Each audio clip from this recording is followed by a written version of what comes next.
여기는 국사학과입니다. 함께 도움 말씀 주실 김준우 선생님 나와주셨습니다. 선생님 안녕하세요. 네, 안녕하세요. EBS에서 한국사를 강의하고 있는 김준우입니다. 반갑습니다.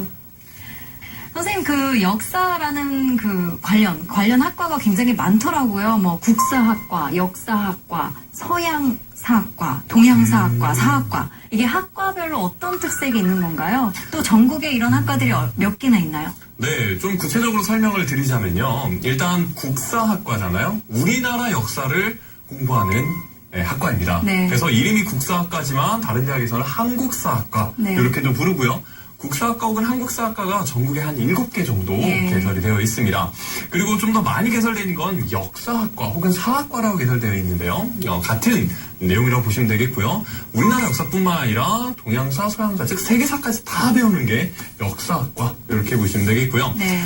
동양사학과랑 서양사학과가 있긴 있는데 네. 이건 사실 서울대학교밖에 지금 개설되어 있지 않습니다. 그래서 동양사학과는 중국과 일본을 중심으로 한 동양 역사에 대한 학과고요. 네. 그다음에 서양사학과는 유럽과 미국을 중심으로 한 서양 역사에 대해서 공부하는 학과가 되겠습니다. 네. 그래서 가장 기본적으로 이제 역사를 공부하는 학과다 이렇게 보시면 되겠고요. 네. 그런데 요즘 인문학의 위기다 뭐 이런 얘기 많이 있잖아요. 그래서 이제 역사학과도 이름을 좀 많이 바꿨습니다. 네. 그래서 좀 더 실용성을 강조하는 역사문화 콘텐츠학과 뭐 이런 식으로 네. 그다음에 역사문화학과 뭐 역사관광 이쪽과 접목시킨 뭐 그런 학과도 있고요. 그다음에 좀 특색을 살린 학과도 있어가지고요. 미술사학과, 그다음에 고고미술사학과 이런 좀 이제 미술 쪽으로 이제 역사를 좀 틀은 그런 학과들도 존재합니다. 네, 그렇군요. 그 중에서도 이제 국사학과, 한국사학과만의 가장 큰 매력이라고 할까요? 선생님한테는 어떤 점이 매력으로 다가왔나요? 저는 국사학과, 즉 역사를 전공하게 된 계기가 옛날 이야기가 재밌어서였거든요. 네. 그래가지고 대학에 딱 입학을 했는데 좀 깜짝 놀랐어요. 제가 알고 있던 역사랑 완전 다른 걸 배우더라고요. 네. 그냥 단순하게 옛날에 일어났었던 일들을 이제 듣고 그게 재밌어가지고 그걸 더 듣고 싶어가지고 갔는데 그게 아니라 내가 여태까지 고등학교, 중학교 때 교과서에서 나온 내용들이 거짓말일 수도 있다. 이런 것들을 이제 학교에서 배우게 됩니다. 그래서 과거에 이러한 일들이 왜 일어났을까에 대해서 여러 가지 추론들이 들어와요. 그 중에 가장 신빙성 있는 그런 것들이 이제 교과서에 실리는 건데 네. 대학에 들어가면 그런 다양한 학설들을 또 배우게 되는 그런 재미가 있습니다. 그렇군요. 네. 또 최근에는 그 2017학년도 수능부터 한국사가 수능 필수 과목으로 지정되고 또 얼마 전에 그 교과서, 역사 교과서도 큰 사회적 이슈가 되곤 했었는데요. 그러고 보면 참 역사가 중요한 것 같아요. 그렇죠? 네, 맞아요. 우리가 사람이 살아가고 있잖아요. 네. 그랬을 때 사람이 궁금한 본능 중 하나는 뭐냐면 나는 어디서 왔을까? 나의 뿌리는 뭘까? 우리 집안은? 이런 거 굉장히 궁금해하거든요. 좀 크다 보면.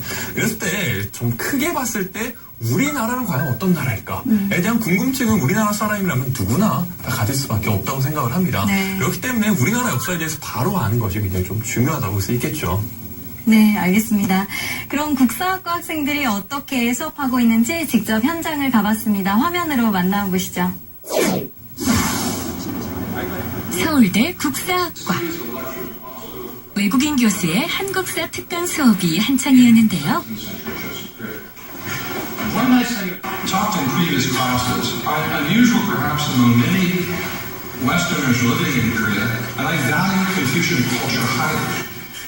영어로 진행되는 독특한 한국사 수업. 넓은 세계사 속에서 한국의 역사를 이해할 수 있는 강의라고 합니다. 우리 국사학과 학생들 국사에 대해서 많이 알면서도 이 세계사 조금 모르는 게 없지 않아 있습니다. 솔직히. 그래서 이 수업에서도 제가 고전, 소양, 역사도 소개하려고 합니다. 또 강의하면서 이 유사한 현상, 소양에서 동양에서 간에 있다면 관계에 있을 수 있도록 제가 좀 노력하고 있습니다. 일반적으로 우리 역사를 한국의 역사라고만 생각하는 편견이 있는데요.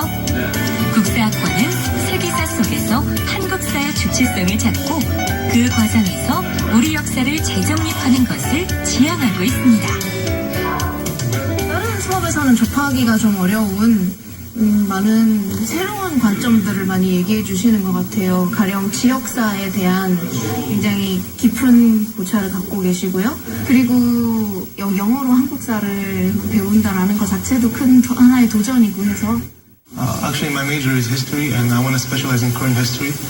So this is what I want to do in the future. So it is hard for now, but little by little, I will get there. 국사학과 학생들과 때려야 뗄 수 없는 그것. 바로 사료 해석인데요. 방대한 사료들을 공부하다 보니 한자를 배우는 것이 매우 중요하다고 합니다. 수력이 뭐 확실히 빨리 느는 것 같지도 않고 그래서 약간 답답하다고 느낄 때도 있고 그런데 그래도 뭔가 하면 약간 오늘 이만큼 했네 하는 약간 보람 같은 게 있어요. 국사학과 학생들은 대학 입학 후 놀라는 경우가 많다고 하는데요. 중고등학교 때 배운 역사 수업과 대학 수업의 차이가 크기 때문입니다.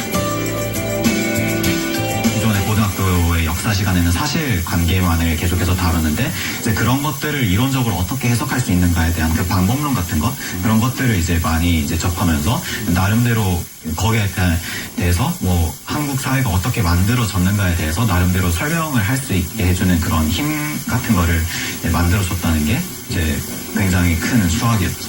국사학과에서. 역사를 전공하기 때문에 깊이 있는 공부를 위해 대학원에 진학하는 학생들도 많은데요. 조세 동의권자는 귀족에서 시민으로 바뀌었습니다. 국가 또는 지배자 개인의 영향권, 그래서 이를테면 장원 같은 것이죠. 이런 것들은 없애되었고. 학부 때부터 해왔던 토론과 발표 수업이 대학원 수업까지 계속 이어지고 있었습니다. 특히 역사는 다른 학문의 기초가 되기 때문에 대학원에는 국사학과 출신뿐만 아니라 다양한 전공자들이 많이 모인다고 하네요. 다른 걸로 사회에 기여하기보다는 이렇게 공부를 해서 우리의 과거는 이랬다고 밝혀내고 또 그게 현재 우리를 어떻게 형성했고 또 현재 지금 우리가 직면한 문제를 어떻게 해결할 수 있을지 실마리를 제공할 수 있으면 좋겠다 그런 생각을 하면서 연구자의 길을 걷기로 진작에 좀 마음을 먹었습니다. 저는 학부 때는 천문학을 전공을 하다가 이제 천문학을 이제 과거의 천문학은 어땠나라는 그런 질문에서 이런 과학사 분야에 좀 관심을 갖게 됐거든요. 그래가지고 이제 과학적으로 푸는 천문학이 아니라 역사적으로 푸는 천문학을 해보고 싶어서 백사학과에서 여는 수업에 이제 와서 수강을 하게 됐고 그 어느 때보다 인문학이 중요하다고 이야기하는 요즘. 사회적인 관심을 받는 만큼 인문학의 실질적인 발전이 이루어지길 학생들은 기대하고 있습니다. 역사를 통해서 인간 사회의 진리를 찾겠다고 하는 그런 목적의식이 명확하면은 가장 좋겠죠. 그리고 그런 학생들이 전문 연구자로 성장해 가기를 바랍니다. 하지만 나중에 어떤 직업을 선택하던 대학 시절에 역사학에 심취해서 역사학의 방법으로 과거를 살펴보고 인간 세상을 이해해 보는 것은 어떤 직업을 가지든 간에 상당히 좋은 개인의 그 자산이 된다고 생각합니다. 네, 국사학과 학생들을 화면으로 만나봤는데요. 좀 더 생생하게 이야기 듣기 위해 재학생 한 분을 이 자리에 초대했습니다. 서울대학교 국사학과 최승표 학생입니다. 어서 오세요. 네, 안녕하세요. 서울대학교 국사학과 재학 중인 최승표라고 합니다. 반갑습니다. 반갑습니다. 네. 승표군 어떻게 해서 국사학과에 들어가게 되었나요? 제가 사실 그 역사에 대해서 가지고 있는 관심은 굉장히 평범한 정도였어요. 그냥 물론 어릴 때부터 역사 과목을 못하지도 않았고 흥미로운 역사책 몇 권 찾아볼 정도? 그냥 그 정도의 관심을 갖고 있었어요.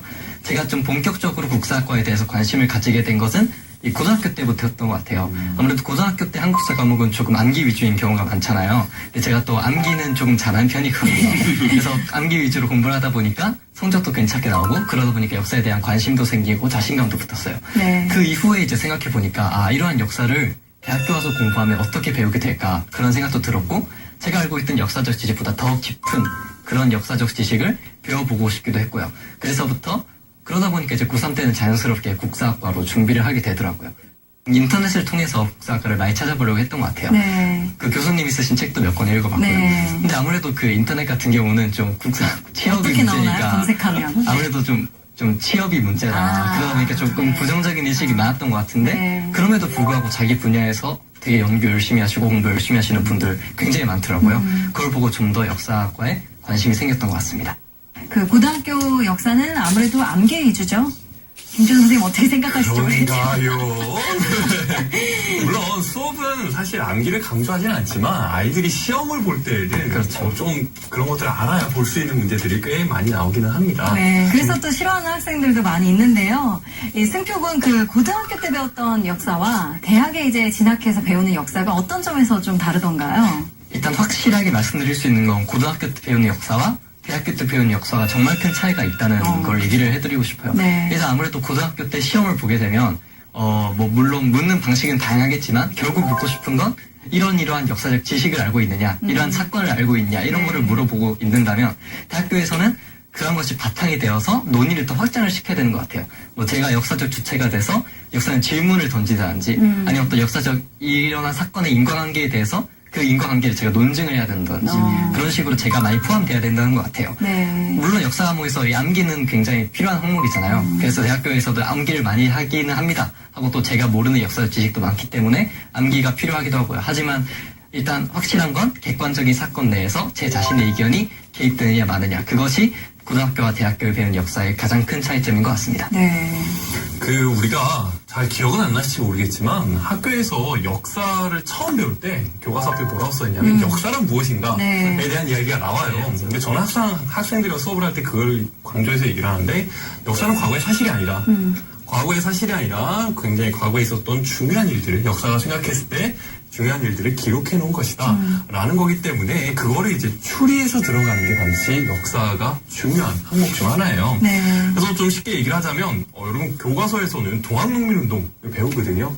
이 동학농민운동을 배우면 우리는 아무 생각 없이 그냥 동학농민운동이 일어났구나, 언제 일어났구나, 또 어떻게 됐구나, 그래서 언제 끝났구나 요거를 이제 주로 배우게 되는데 네. 대학에서는 그건 안다는 전제하에 이 동학농민운동의 성격에 대해서 막 토론을 합니다. 이게 과연 동학에 얼마만큼의 영향이 있었는가. 그래서 아니다. 이거는 동학이 아니라 그냥 가보년 1894년에 일어난 농민들의 전쟁이다. 라고 해서 가보농민 전쟁이라고 불러야 된다. 뭐 이런 식의 이제 논쟁들이 오갑니다. 네. 그래서 이건 말 그대로 자신이 역사적 사실을 봤을 때 어떻게 판단하고 생각하는가를 끊임없는 근거를 가지고 제시를 해줘야 돼요. 그게 바로 대학에서 배우는 역사라고 볼 수가 있겠습니다. 그러니까 대학에서 배우는 역사는 어쨌든 나의 생각이 포함된다는 거군요. 네, 그게 맞죠? 굉장히 중요하죠. 네. 그래도 이제 고등학교 때 이제 역사를 배우면서 학생들이 편견을 좀 갖고 있거든요. 근데 고등학교 때 배우는 역사와 대학에 들어가서는 그럼 역사를 어떤 식으로 배우게 되는 건가요?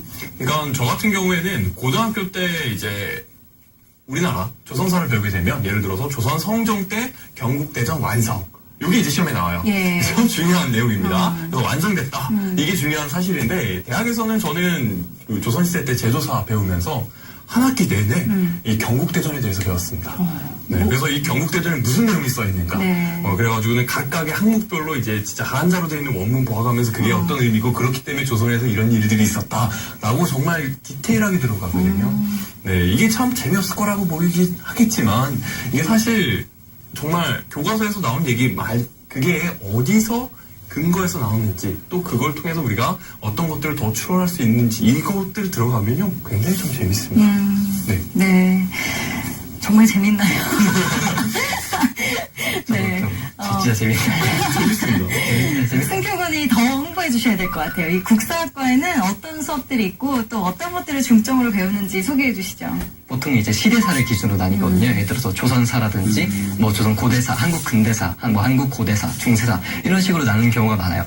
또 제가 그 선배들이 듣는 강의를 보니까 또 이 사료를 기준으로 그 사료를 해석하는 기준을 가지고 또 토론을 하는 수업도 있더라고요. 네. 아무래도 학년이 올라가다 보니까 아는 역사적 지식도 많고 그것을 바라보는 통찰력도 많아지니까 아무래도 점점 더 자기 의견이 많이 들어가야 되는 그런 수업을 하는 것 같습니다. 아, 그렇군요. 시대사별로 이제 저학년 때 많이 배웁니다. 그 다음에 학년이 올라가면 올라갈수록 이제 주제사로 나뉩니다. 예. 그래서 여성사라든가, 뭐, 사상사라든가, 그 다음에 미술사라든가, 요런 이제 관심 있는 분야,